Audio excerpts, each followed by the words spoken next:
Ego, welcome to Live from Bed. Thank you so much. We've been talking for a few minutes, and I've really been, not forthright about how big of a fan of yours I am. Oh my gosh, thank you. Oh, huge. Like, I watch you every weekend. Oh my gosh. Which is like, okay, we're recording this on a Friday, transparently. Yes. Yeah. How are you here? I'm off for the week. They give us little hiatus weeks where we're off for a week, maybe 2 weeks at a time. Otherwise, we would go absolutely insane. And it's nice for us to have a Saturday sometimes ourselves. Yeah. So I'm off for the week. And this week has absolutely flown by. I bet. Yeah. And so you're back on next week. I'm back on next week, yeah. Because that schedule is nuts. It's truly insane. It's not normal. Like, what are the hours, roughly? I'm going to guess we're working like 60 hours or something, I think. Like in like 4 days. We have only Sundays off. Oh, We really? work Monday to Saturday, but into Sunday, honestly. So is Sunday really off because we get off at 1:30 a.m. and then there's an after party.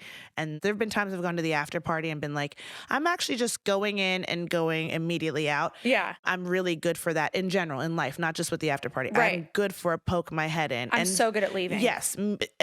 What a skill. And I'm killing it in that regard. By the way, my husband is horrible at leaving. There are people that are bad at leaving. I know. I'm excellent at leaving. I'm really, really good at it. And I tell people, and I like prep them before when we are going to social things, like, let's go in and go out, but I need you to know that I'm serious about that. I have fully walked in and then also walked out within 4 minutes. I have a haunting memory of me doing that recently. Did you have somewhere to be? You just were like, I can't be social. I actually did have somewhere to be. Okay. Normally my bed is where I have to be. And that's, same. But I actually did have somewhere else I had to be, but I was really disappointed in myself because I could have done better. Oh, you got to show yourself grace. Sometimes it bees like that. Sometimes you got to pop in, you got to pop out. You had somewhere to be. If he saw, you did the thing. You saw the person. I came, right? You kind of took in the art. Yeah. And I think it's okay. But I sometimes, with the SNL after parties, will be like, I'm really going to just pop in and pop out. And still somehow I don't get home until 3 a.m. And I kid you not, I'm a person who can fully walk in a party and walk right out. Me too. And I have I don't know FOMO. No, I really don't. I don't either. I don't feel it ever. I don't ever. That's such a fascinating feeling, and I don't experience it at all. I'm never missing anything. Isn't that weird? Like, did your mom feel like that? Like, I feel like my mom was kind of like that. Like, she never was like. Yeah, my mom was like very content to be at home. She's very content being in her space, not being nosy about what anyone else is my up mom to. Too. Yeah, and I think it's great. Totally. I think it's a great skill to have. You have to convince me to leave my home. I have said that I have like fear of getting ready and then being disappointed, and that's whatever those wasting, letters. Yeah, fear, whatever that is. Yeah. No, I know, me too. Like, but I love a canceled plan. Mm-hmm. I like don't get upset about not being invited to something. Mm-hmm. I mean, actually, I'm kind of lying. I want to be invited, but I want it to be understood like I'm not going. Let's be very clear. I'm like, generally speaking, I would clock if someone invited everyone else and didn't invite me, and I'd go, oh, well, that's interesting. Yeah.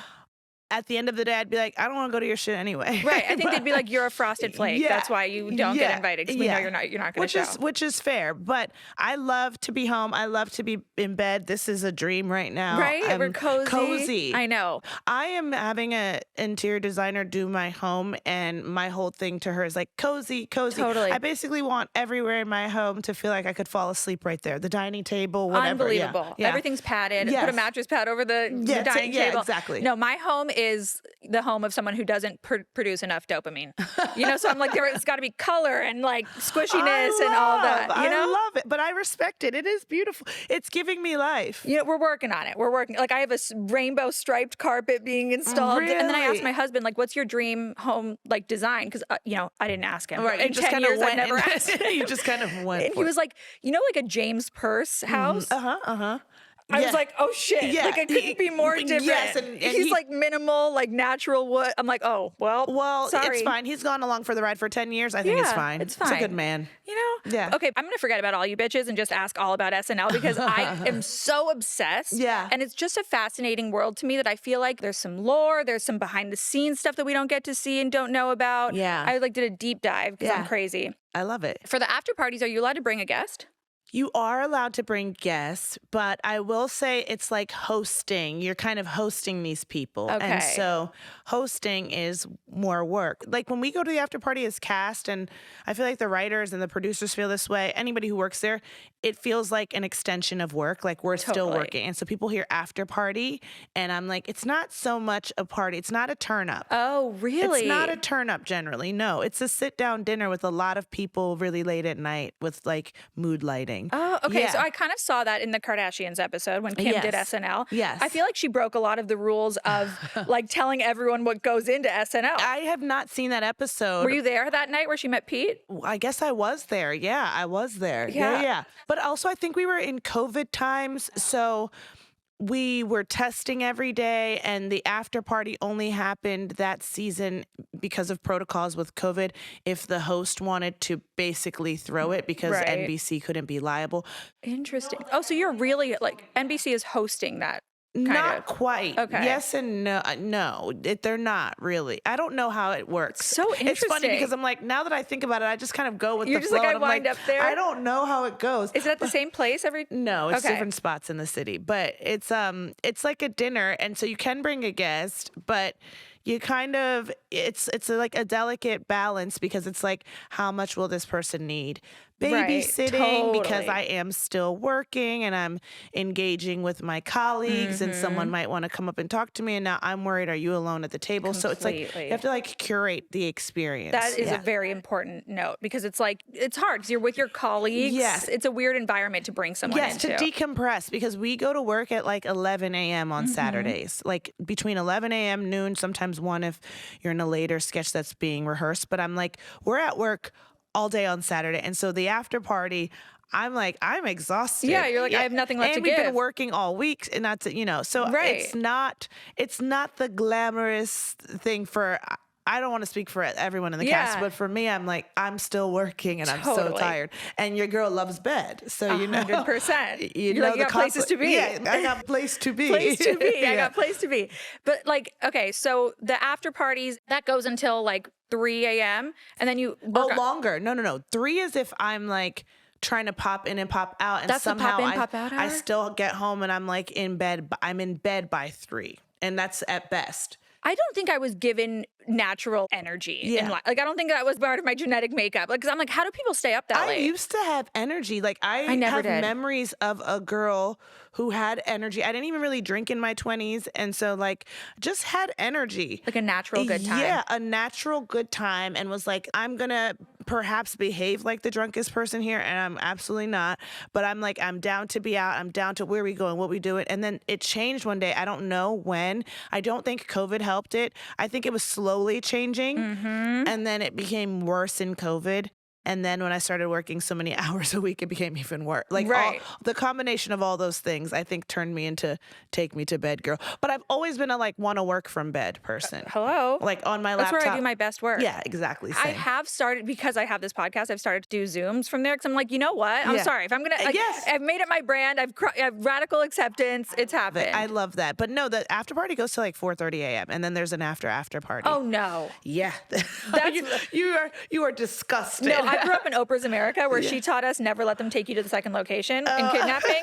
And that's how I feel about parties. Yeah. Straight up. There's a second location. I don't believe in that. I When can't people are even- like, where should we go from here? I'm like, oh, I thought this was the event. I freak out. Like, I was at panic. someone's birthday recently, and at the end of it, it was kind of like low energy vibes on I don't want to say what day of the week, whatever. And somebody was like, should we go do this thing after? And I was like, this is kind of winding down. I This didn't is the say it, but I thing. was like, I know that I won't be going, but I'm curious to see how this group of people negotiates this, because I can tell some of you want to go home, but now someone else is like, but it's birthday celebration. And I was like, man, another location after this. Terrible. No. It's never better. By the way, you guys, you heard it here first. It's never better. Like, the second location is never, I mean, I maybe know, one like, time out of 10. facts. I'm like, have I ever gone to the next location and been like, yes, we've arrived? No. Never. Never. Never. And by the way, the commute to the next location is an amazing time to leave. Yes, and then also the next day, you're just pissed, for me at least, that I went to the second location to go see the second location. Totally.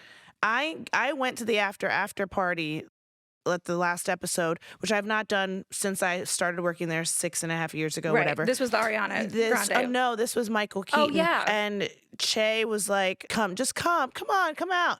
And I was like, I don't know. But my friend was in town and I was like, okay, I want to show her a good time. She's had a baby. Okay, let's go to the second location. But everything inside me was like, I know this is wrong. I know this is wrong. Screaming inside. I was screaming that I know this is wrong. And we are going in the opposite direction of my home. I was like, we're getting further away from, oh my gosh. You really do feel like you're being taken. I truly. And then the poor driver, he's driving really slowly. I love him, but I was like, and I'm kind do of you like, know him? I do, I know. Okay. They like, Okay. yeah. So I was like, he's driving kind of slowly, but he's driving the speed limit, but because I'm like, get me there immediately so I can go home immediately. Anyway, I approached the building and Che's at the top of the stairs trying to leave. And I was like, motherfucker, you told me to come. He might be an even better leaver than us because the best leavers are the ones that pretend like they're staying. Yeah, I go, you told me to come and you're on your way out. And if I had shown up 2 minutes later, you wouldn't have even been here. So then he's like, no, I'm just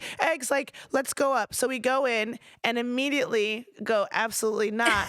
But then he leaves again before me, doesn't say he's leaving. And then I go downstairs and I'm like, motherfucker, yet again. And he texts me after. He's like, it's kind of funny how I tried to leave you twice. So maybe he's not a great leaver. No, he's not a great leaver, but I caught him both times. That's amazing. Anyway, that like fucked up my whole next day because I was like, I got home at like 6 a.m. And then like now I'm bedridden. I wanted to have a Sunday. I like having my days. No, like full, no commitments, in bed, totally. But I like to kind of feel alert in that. And I was groggy. And see, I was like, you don't go to the second location. You know better than that. It doesn't matter who's in town. Who's the most fun on the cast? Like if you want to take one person out, like who's coming with you?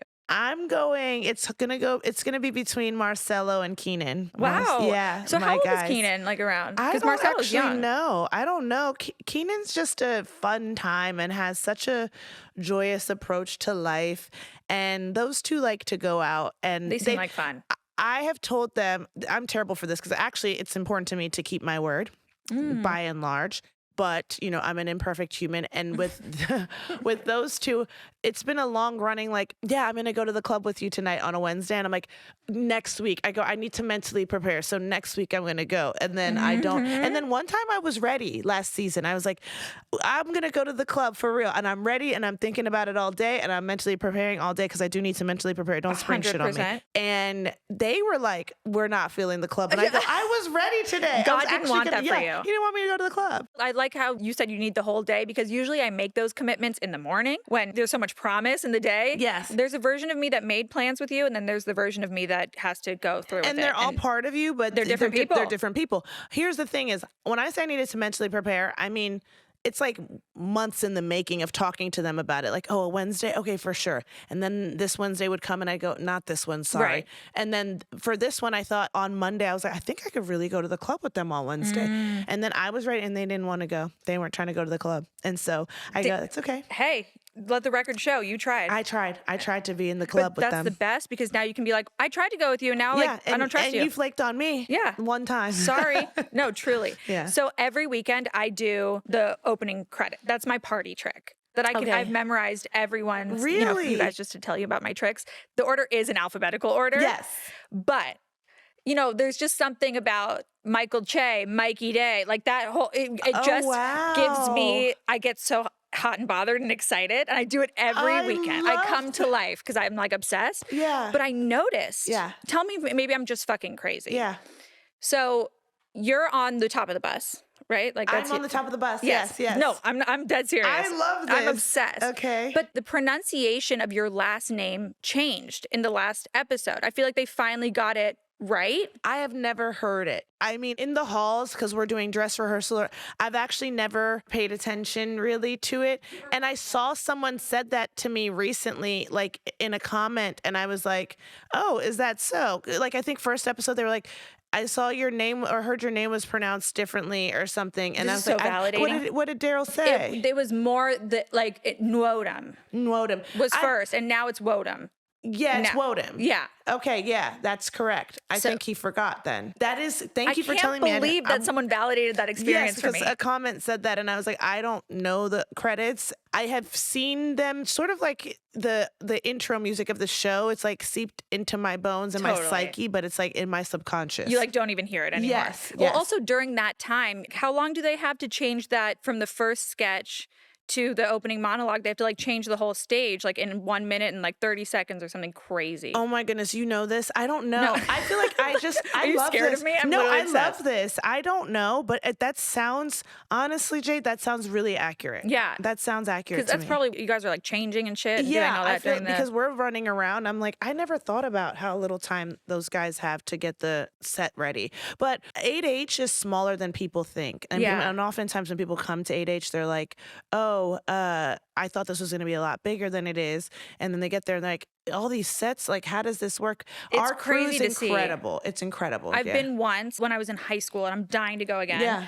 I sat in those risers. Yes. I feel like people don't even know that's there. Oh, like, yeah, that's there. There's an audience on the floor. Like, how do you get on the floor? I don't know. I don't know how one gets on the floor. I genuinely have no idea how they decide who ends up on the floor. Like, I've had one guest be on the floor, but I had no part in that. Oh, interesting. She, like, ended up, she used to be my makeup artist at SNL. Okay. And she was a makeup artist there before I ever started, but we're, like, family, and I got her tickets, and she was on the floor, but I had no hand in that. I'm going to get on the floor. It's my goal. I want you on the floor. It's my 2025 resolution. I'm going to put the vibes out. Please, put the vibes out there. So, actually, what's funny about the risers is I read that they are from Yankee Stadium. Oh, cool. Those seats. I didn't know that. You know? Oh my gosh, you're just teaching me so much. Me just being like, you're a freak. No, I don't. I love it because I know people are super fans of the show and they know things about the show that I'm like, I am not privy to or have not thought about, but I love it. It's what keeps the show afloat. Right? No, but my recurring nightmare in this lifetime is going to the second location. But more than that, adjacent to that, it's the hugs at the end. Oh, so you're okay. I'm afraid that I would be the person that gets left without a hug for at least 5 seconds. And I see it happen to people. I feel for them. My empathy. You have like secondhand embarrassment beyond. For that. Yeah. So the hugs really stress me out. You know what I would do? I'm such a control freak. Yeah. I would go, okay, you and I are going to hug. Like, I'm going to find you. I'd like make a list. And like in this one, I'm going to hug you first and after I hug you. I mean, I forget sometimes when we're doing good nights that we are on TV because I'm like, we spend so much time in that space rehearsing. We do our table read or read through in that space. We do all our rehearsals. We had dress rehearsal. That wasn't broadcast to the country. And so by the time air happens, no, you don't want to be on stage kind of like, who can I hug? But it does happen to all of us. Ooh. And it's like, well, just another way my armor gets stronger and sturdier is me I going, guess well, as comedians, you guys are the strongest among us like, in that way. You know, like I would just be like, I don't know what to do with my hands. I feel like you would just like, there's the music playing, clap. I think last episode I was maybe like, there's too much of a traffic jam happening too. And I was like, I can't get to anyone I haven't already hugged. And so I feel like would be too big of an endeavor, and so I was just like, I'm clapping. Clapping is great. I'm clapping. Clapping is a great when no one safety. Else fails, clap. Totally. Because like even when you guys are saying little things to each other, even after the weekend update, I'm like, what are they saying? Like I would be like, I don't know what to say. I don't know what to do. Oh yeah, I love improv. So even on weekend update, getting to do the last one, and you're kind of talking, in my case, often to Che. Yeah. I'm like, that's so fun and special, and I forget we're on TV, and I'm just up here at the desk with my buddy. But I never think about the fact that the whole world is gonna maybe see this. I know. Well, now all these lip readers are out there, and it's fucking dangerous. I know. I never say anything juicy. There's never anything juicy coming out of my mouth ever. But so, who's your best friend on the cast? I'm gonna You're gonna get in trouble. Yeah, I'm gonna get in trouble.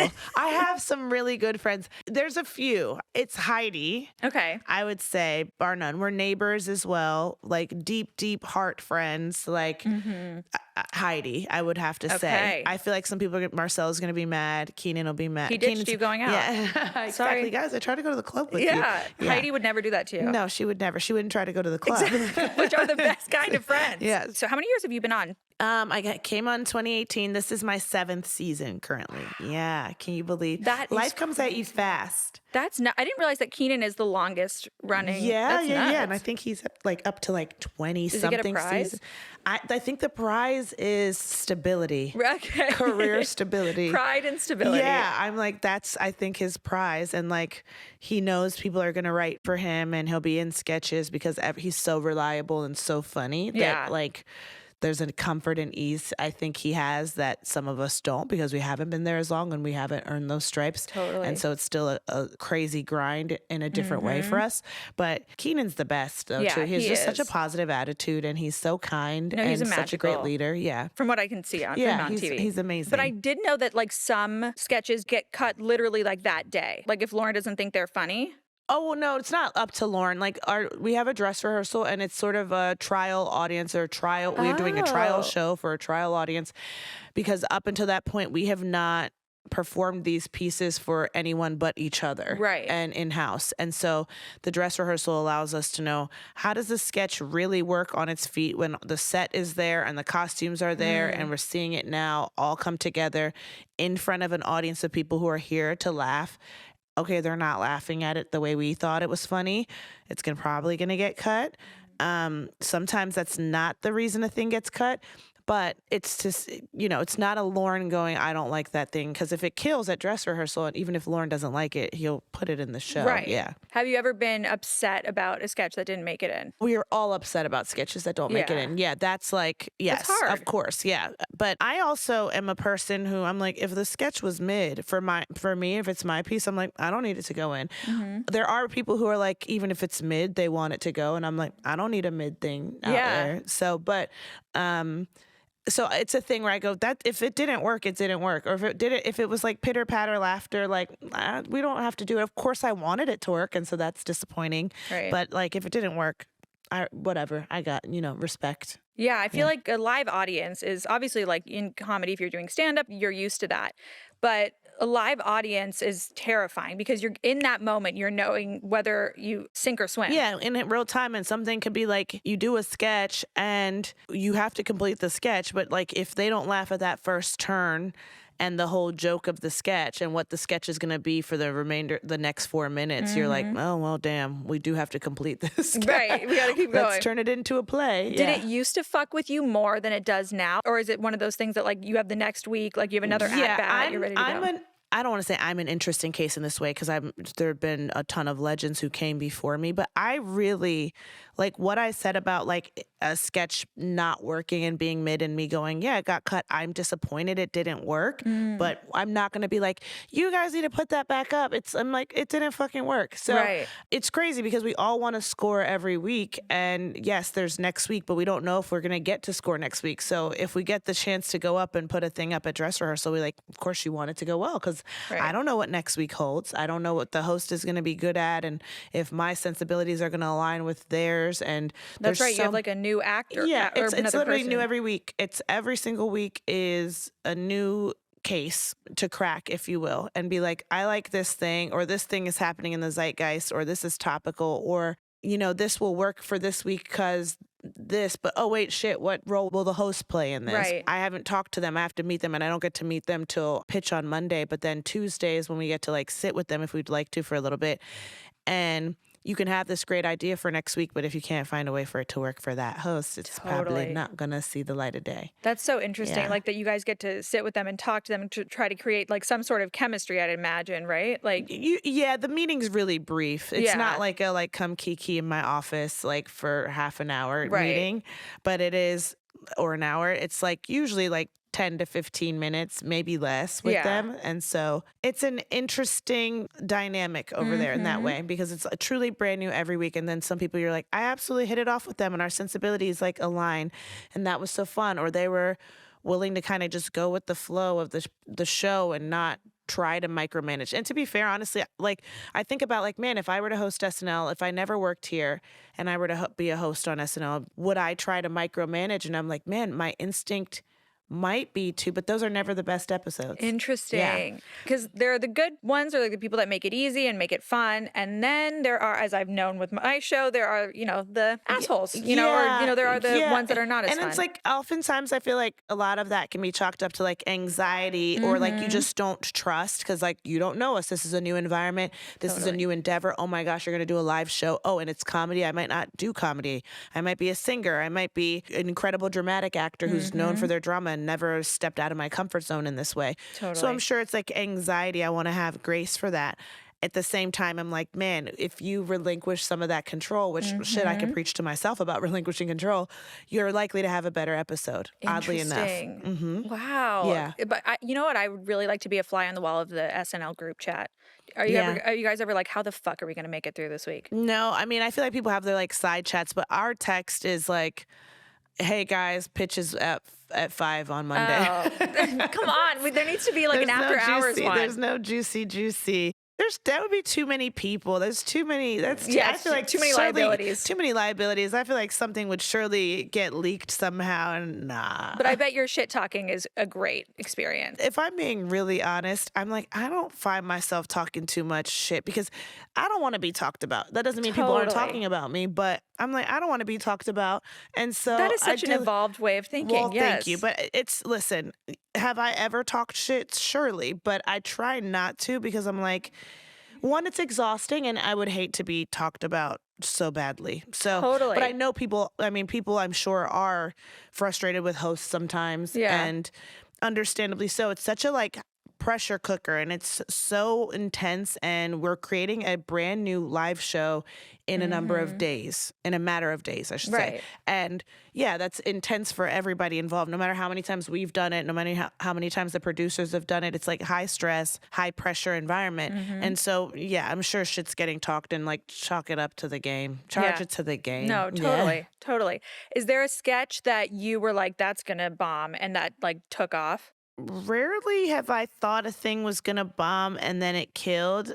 Because we have our table read and we get to hear how it goes. What's happened is something has been amazing at our table read and we're like dying laughing and then it gets up in front of an audience and they're like, nah. Interesting. And that happens. And I think when something goes too well at table read, I'm like, uh-oh, it's kiss of death. That's a sign. Really? Like that's superstitious. It's me just being superstitious. But oftentimes it's a thing.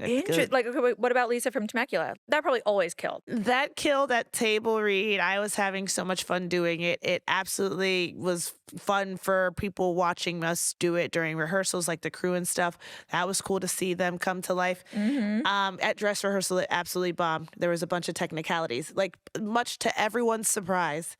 But I just was always like scared. I was like, this is going too well and it's too fun. And so it bombed at dress because for the first time ever, I had a T-bone steak and then the table wasn't shaking. Well, Bowen was but I kind of love when everyone breaks. Like that's like my favorite. Like when Bowen was dying laughing, like everyone was dying. Yeah, it was so fun. Because then it makes you laugh. It's like church laughs. Like it's like when you're not supposed to. It's like those are the best. Yeah. Okay, so when you I like that you were kind of saying, even if like a sketch doesn't do as well as you thought or you don't get the laughs you want, like I really admire people, and I'm working on getting there myself. I have not yet landed, that like don't place so much of their self-worth in that. Yeah, it's a skill you develop over time. I mean, like just as an actor who was like auditioning and getting told no and no and no and no and no for 8-9 years, like you're either going to take it personally and think it means something about you or is an indication of like your worth and your talent, or you're going to go, wait a minute, how can I separate the reality of all this rejection from who I am and how talented I am, and just know that some of this is a function of luck and there's the right thing for me. So similar to like sketch, it's harder at the show because there's so many people watching, right? When you're an actor and you're trying to make it, it's like, well, no one knows me. But my friends know that I almost got that job and did it. But on SNL, everyone's developing opinions about you and how good you are. And I've seen like fan theory about this, that, and the other, and who's good and who's not. And I'm like, honey, everyone's funny. By and large, everyone who gets hired there is funny. Now, the time they're having at the show is often a function of a bunch of shit behind the scenes that is largely out of their control. Totally. And like part of a like dance you have to do there and be like strategy and what have you. And so I find that funny when people are like, and this person's the funniest and this person's, I'm like, I don't know about that. Like, I don't know. I think that this person has figured out a way to navigate the space in a way that benefits them. And that's what a lot of that is. Lauren hires funny people. Like, Totally. he's never hired a person that's like, you're just not funny. Like, Right. that's not a thing. No, So, 100%. yeah, That's a prerequisite for exactly. coming on. So I'm like, but it's harder at the show to maintain that sort of like, this isn't a reflection of me if this sketch doesn't go well or this was like an okay sketch, because you're like, oh, people are developing perceptions about me. So then you have to take your evolved way of thinking one step further and go, they have no idea what this process actually looks like. They also Totally. don't know me or all that I can do. And it's fun to make up fan theories, and so they're having their fun doing that, and I have to know that like the strangers of the world don't actually know me. Completely. Yeah. No, truly. I think we all need to learn that a little more. Yeah. But even so, like, you don't know, like, who, there's a writer's room. You know what I mean? Like, you don't know who wrote that joke that you think that person delivered so well. So well. You yeah. know? I go, yeah, someone wrote them great jokes. People Right. write me great jokes all the time. Right. You Or know? it could have been someone that you think is not funny that wrote the joke of the person that you think is funny. Or like had that idea. Exactly. And so I'm like, the cast is like the face of the show, right? And so it comes with that sort of weight and responsibility. But by and large, I mean, like, we're doing sketch comedy. We're not, I don't think, saving lives. I mean, maybe we're saving lives. You're changing lives, you know? I mean, You're making people hopefully happy. we're offering joy. It's been important to me to be like, to be dealing joy. So I'm like, hopefully we're doing that.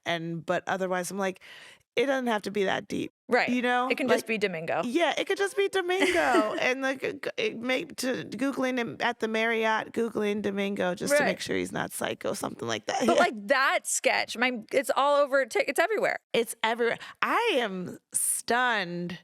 You never know what's going to hit at that show. Like, you just don't. I don't think any of us that week were like, and this is going to do numbers and firefighters are going to be doing TikToks of it. Like, and then it is. And that's kind of like the magic and the beauty of the show. There's some things that are just magical and so special about the show. And I think that's one where you go, what's the thing that clicks and what's the thing that makes everyone go, oh my gosh, this is exciting. And as a person who was coming up in comedy and obviously didn't work at SNL until I worked at SNL, I remember like Close Encounter, or what is it? Strange Encounters. The Kate McKinnon sketch with Ryan Gosling. I remember that being floated. Like, oh, I love. I may not have been watching every week, but like when something hit and everyone wanted to share it with their friends, that's kind of cool to be like, we are making this show every week, and then every once in a while something just sort of takes off and resonates with people in a way you couldn't have expected. It's kind of cool. It is crazy, but it's kind of maddening also to be like, I can't predict what hits. Yeah. You know, like you can try to recreate it. It's like, and you can't. Yeah. And like, it's great test for a control freak to be like, you have to relinquish control. You have to, you can't, there's no mathematical equation. I love math. There's no equation. I hate math. I used to hate math, but I like fuck with math. You must be good at math. People that love math are good at math. I'm pretty good at math, but I like, go cross-eyed. I can't, like, I had my neighbors in college were math majors, and I was like, oh, I can't do that. That's whatever. I shudder at the thought of a math major. Really? Like, I mean, God bless you. Yeah, like, I could never. Yeah, their homework looked insane, and when they were explaining shit to me, I was like, oh no, I don't want to proclaim I love math and make people think I'm some sort of mathematician. I think you might be a mathematician. Hell, I'm so bad. It's stupid. So bad. Okay, who makes you laugh the hardest? I love this question. I feel like, gosh, when do I find myself dying? Ooh, you know what? This answer changes often, and that's cool. I actually think that's great about the show that it does. There's so many of us on the cast. Andrew Dismukes makes me laugh. Fucking hilarious. So hard. When I got to SNL, I remember being like, he was a writer then, and I was just like, this guy is so funny. I sit next to him at table read, and I'm like, Dismukes is just so, I can't handle it. He's so funny. His brain is so strange in the best way possible. I'm going to say I'm like trying to imagine our table read, and we're like, yeah, I'm going to say Dismukes. And I think his like reacting is really funny. Yeah. Like his physicality, like his whole thing just works. Yeah, I think so. Was he a rookie last year? No, I Are think they called rookies? What do you call them? well, featured, but we call him first, second year. But like featured is the official title. But no, he's been on the cast now. I feel like 5 seasons. This is his fifth, I think. Yeah. I Okay. think it's his fifth or his fourth, something. Yeah, Yeah, that makes sense. No, that sounds right. Okay, if you could Freaky Friday with one of your castmates for a day, who would it be? I'm a Freaky Friday with Marcelo. He's the heartthrob of TikTok right now. Yeah, and like he's young and has energy and likes to be out. That's different from me. And the club is his friend. I'm just like, I need to understand. I want to understand that. I want to understand that. I want to live that experience. What is that like to be a young dude to have on energy. SNL and have energy and be in the clubs, and like he's great at stand up. Yeah. And so I'm like, what's that like? What is it to be Marcelo Hernandez? I would also like to know what that's like. Yeah. I too would like to do that. Okay, so you have a new podcast. Yes. Right? It's new-ish. It's newish, yes. Yeah, called Thanks, Dad. Correct. I've listened to a few episodes and I love it so much. Thank you. It's such a genius concept. And I think the best concepts for, anything, but especially a podcast is when you can just tell it's so real. Thank you. Yeah, it's really fun. I've had this idea for some time. The idea originally was not necessarily podcast form, but the idea would not go away. So it was like not executing on it for a myriad of reasons. And then I was like, guys, can we just make this a podcast? And it's been so fun. It's been so fun. The guests have been so special. I feel really grateful and fortunate that they're willing to come on and be so vulnerable and open and show themselves in a different light oftentimes. And it's very endearing. I'm like, it's nice to have these conversations with these guys and just hear a little bit more about their personal lives and what they're like as parents. I'm fascinated by it all. So it's cool to get to do. Yeah. And it's such a unique angle at which you're like asking them questions. It's such a unique way. Like there's so many things that I heard in the interviews that I'd never heard them answer before, you know, or in that way. Yeah. I'm like, we have not gotten to see that side of a lot of those guests. And I'm like, because in what context would you have, really? Right. I mean, the vulnerability on these guys, some of them have gotten choked up. It's very sweet. Yeah. Like it's really cool. And I'm eternally grateful to them for trusting me to talk to them about fatherhood and their own parents. Because I feel like talking about your family is so vulnerable in general. Yeah. And you don't have to as a public figure. Totally. So to let anyone into that is pretty generous and kind. And so I don't take that for granted. It's been really cool. But that speaks so much to you, you know, like the fact that you can be on SNL as the Amazon delivery person and then like do that is remarkable. Talk about some range, you know? Oh man, thank you, Jade. The thing is, in real life, I love performing. I love improv. I love comedy. I love being an insane person. I've always loved kind of doing that sort of thing. I also love a real ass conversation. And so I'm a comedian who is sort of like, yeah, that's good and fun and and we can make each other laugh. But then I'm like, can we actually talk about some real shit? And so it's cool to get to showcase this side of me also. Completely. Because this is what, if you were to go to dinner with me, we probably wouldn't be doing bits. Yeah. We wouldn't be, but also sometimes I am. I'm now remembering the last time I was in LA, how insane I was being at dinner with my friends. If you're feeling it, if you're in that mood. But I'm never forcing it. Yeah. But no, if you go to dinner with me, I am like, let's have a real conversation. Because I love connecting with people. I really, really do. So I know for some people the podcast is a little like, I don't know that I want to go there, which I respect. But for the people who are willing to go there, it's been really cool to hear. And I feel like my favorite podcasts are podcasts that make people feel more connected to one another and less alone in their experiences. And so my hope with my podcast is that I'm doing that, where people get to hear, oh my gosh, my favorite comedian or my favorite actor, their upbringing was a lot like mine, or what they're dealing with as a parent right now is a lot like what I'm dealing with. And so it's been rewarding. I love that you said they might not be willing to go there yet, but it's cool. Like with a podcast, you can kind of go there, you know, without having, like as a listener, to go there. You know, you can like go there with other people and like relate without having to be verbal or like tell, confide in someone else, which is cool. Yeah. And I have a friend who like I have a few friends who've been listening to every episode religiously, which I'm the most fortunate truly for that. And like one of my friends, he was like, I'm listening to this episode and this is my takeaway. And like more recently, he's like, I didn't realize I still had 20 minutes left in the Andy Cohen episode. I loved that episode. Now, thank you. And he was like, Andy was so wonderful. And he was like, and I'm thinking now I want to be a dad later in life as opposed to early, because Andy talked about that. And I was like, cool. Like, it's just, and we're having these conversations after the podcast, and it's sparking these sort of exchanges, Totally. and it's been so cool. No, you can see like people having breakthroughs like from what it's really cool. Yeah, thank you, Jade. I love that we were talking about at a dinner. You'd probably be more likely to have this kind of conversation. Yeah, and I think that's so interesting because like so many comedians that I have on the show or just know personally, some of them, I'm not going to say most or even, but are doing bits constantly. Yeah, and I feel like it's so much pressure to be known as a comedian and to feel this pressure to perform all the time. And I can only imagine. I don't feel it. Every once in a while I'll leave an exchange and be like, oh, should I have been on? But I don't, that's not how I operate in the world. And when people are like constantly doing bits, for me, I'm a little like, we know you're funny. It's okay. Yeah. It's okay. It seems exhausting. Yeah, you gotta be tired when you get home. Totally. I'm tired watching you. Completely. And I get that instinct because it's and oftentimes it's like a defense mechanism and a coping mechanism or a way to protect yourself, or you have this hyper awareness of what people are expecting out of you, and so you want to deliver on that. And my big thing is like, honey, when I'm joking, I'm joking, and when I'm not, I'm not, and I'm a human who does comedy for work, and I'm so glad I get to do that for work.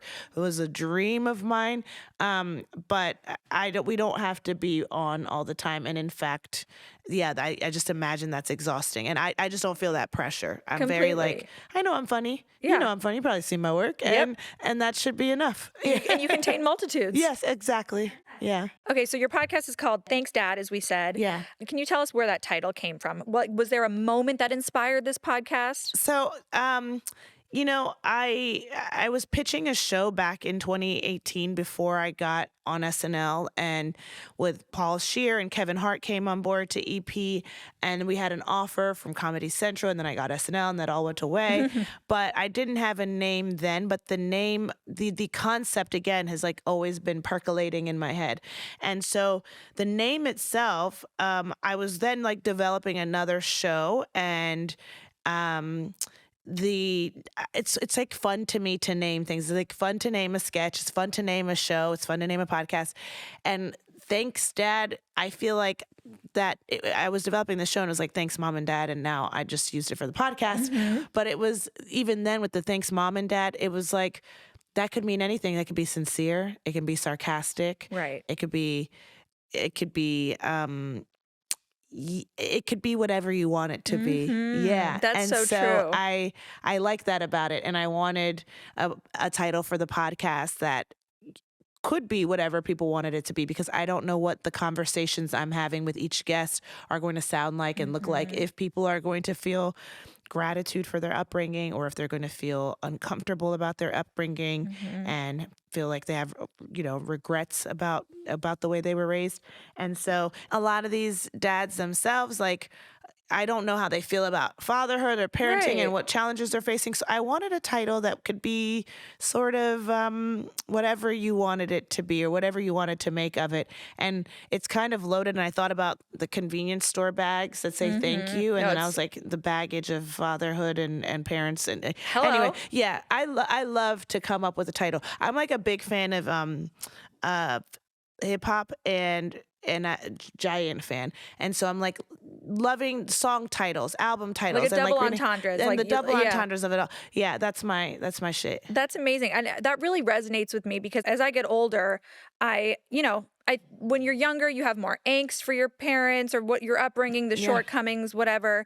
And then you're older and you understand that there's so many dimensions and layers to those relationships, even the ones that you don't have a relationship, like there's just, and depending on the day, how you feel, like it's totally different. And like what I've learned through therapy is like making room for that and. Yes. And like that's so important. Yes. And I feel like that name really captures all of that. Thank you. Yeah, I don't have a relationship with my dad. I'm not going to. He's dead now.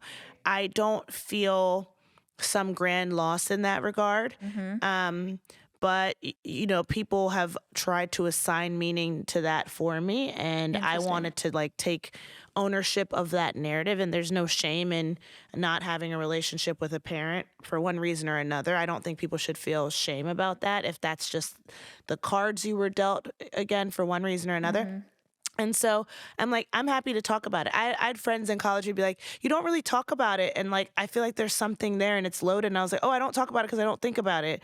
But it doesn't have to mean some convoluted, like you don't talk about it because it's so hurtful to you. Or I don't, that's how much I don't think about it. And so now I feel very empowered having this podcast being like, oh, here's a fun fact about me that people don't know. And it's not that big of a deal to me. Yeah. What a lot of people that haven't experienced that, or maybe your college friends or whomever, whether your parent has died or you don't have a relationship with them, so much of the not mentioning it is because you have to carry the other person. The other person is so uncomfortable with no matter what you say that you're like, I'm doing this for you, babe. Yes, exactly. I know. Even when I do the intro for the podcast and I go, I did a live taping last night of someone else's podcast and I said, oh, my dad is dead, and everyone's like, oh, and I was like, oh, guys, it's actually okay because death is part of life, and unrelated to him dying because that just happened last year. I don't say fascinated by death, but I'm like, oh, the concept of being scared of death. Why are we? What is that?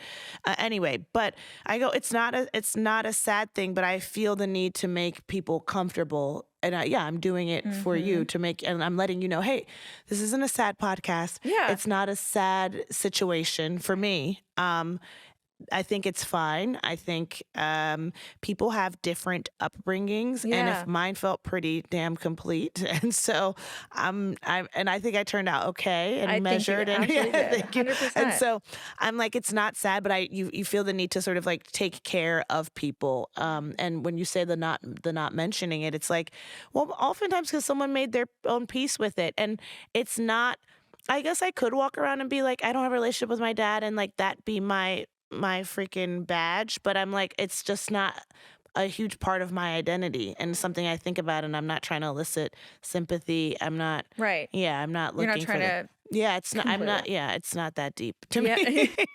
Which I think a lot of people can relate to that. Like I'm sure there's so many people that are like, I like when you said I think your uncle called you to tell you that he passed. Yes, and he said like I know this might not mean anything, right? Or yes, he did, and I appreciated that actually because it made me feel like I'm not crazy because I feel like. Also to hear from a Nigerian elder be like, you might not feel anything. I go, I actually really appreciate that. Thank you. Because I don't feel anything. And I wasn't going to go down this path of like, and now people think I'm crazy for not feeling anything. But I was like, oh, cool. You recognize that this also is a possibility. Right.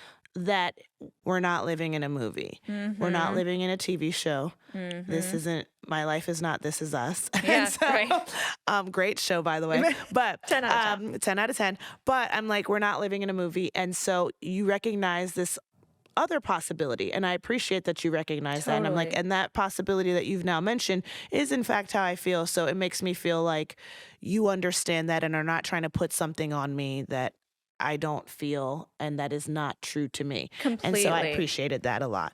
And I love something that I heard you say was, I think so often we think it's like, oh, the parent's decision to not be in the kid's life, which at some point maybe it is, like when you're younger. Yeah. But you were like, I didn't want to invite that chaos into my life. There was part of you that didn't want that, right? Yeah. And because it wasn't a thing where it's like dad often left. It's not. He was never there. No, my parents got divorced when I was a baby. My mom raised the four of us on her own, went to medical school after having four of us. She's amazing.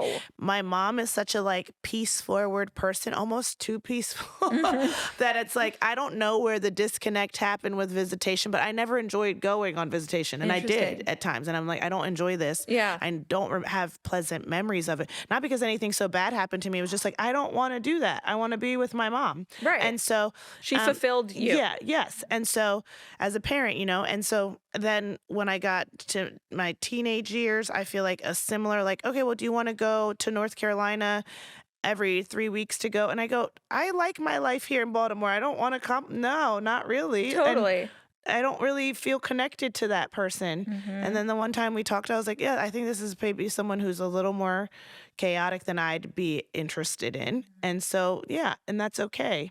And so Yeah. I do think part of my piece, I've said it a few times on my podcast, is like having wonderful male figures around, just Mhm. like in uncles and my older brothers, but also my faith. And I just felt like my parents weren't together while I have no recollection of them being Right. together. There was no dad in the house. So I imagine it would be harder for me if dad was there for like up until I was 5 or something and then gone. Isn't that interesting? I Yeah. always think about that myself because like I, like you, am the youngest of 4 kids, which is Hmm. why I love you. I feel like that's probably part of it. Yeah. But first of all, we have such a luxury because of that, because we're Yeah. raised by all of them as Yes, well. They don't let you get exactly. away with fucking shit. Anything. They're like worse Exactly. than. Exactly. So that's an incredible thing, and I think probably has a lot to do with you're not needing to fill that hole in some Yeah. ways. But because of the age difference between me and my oldest, like, which is not that, it's 6 years, Yeah. Yeah. they had a different upbringing Yeah. in some ways, Yeah. like the same, but I'm just saying, like, whether it was, someone's mental illness not coming into play like Yeah. until later or whatever, it's different. Exactly. And it's hard to say. And these experiences impact everyone so differently. And it's one of those things where you're like, do we even need to know what's worse? It's ultimately, like, Totally.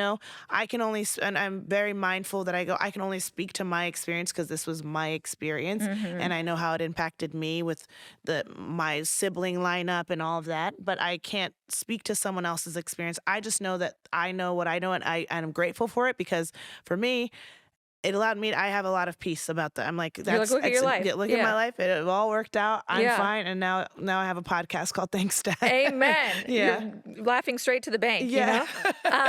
What do you think about the term daddy issues? I think I think everyone has daddy issues because I think if you have a dad, which everyone does, you have daddy issues. Everyone has a dad in some form, be it a sperm donor or what have you. But like, there are daddy issues. Everyone has them. Totally. If your dad was present, if your dad was absent, if your dad was there and then not there, whatever, you have daddy issues. If you're a woman, if you're a man, you're non-binary, everyone has daddy issues. Totally. And so then I think oftentimes it's been a term used to shame women. Exactly. But I'm like, I know men with some real daddy issues.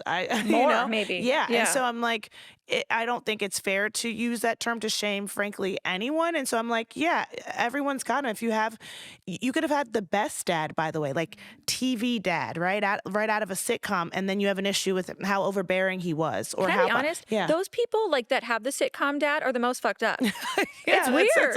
Oftentimes. I'm like, Yeah. and then what's that about, right? So Right. like, I think that everyone's got them, and so if everyone's got them, I'm like, we don't have to use that term in the way I feel like it's traditionally been used. I Yeah. completely agree because Yeah. it is one of those, it's to shut them up. It's to pummel them. Yeah, like, it's to be yeah. like, oh, you're nothing but that. Yes, you it's know? like you have daddy issues. That's what her problem is. That's what this. Yeah. But I'm like, everyone's got them, and then people have mommy issues too. Oof, Yeah, woof. yeah. Yes, they do. Yeah. Beyond. No, that. I love that you say that, and like that you're kind of like reclaiming Exactly. that, you know? Yeah. Is it hard for you because you are on SNL where like you don't have to bare your soul, every week, in a different way, maybe you do actually, Yeah. but has it been challenging for you to let people in this way? I will say that there was a moment for me where I'm like, you're a public figure and you know what kind of person you are personally and not as a public figure. You know the kind of person you are when you go to dinner with somebody.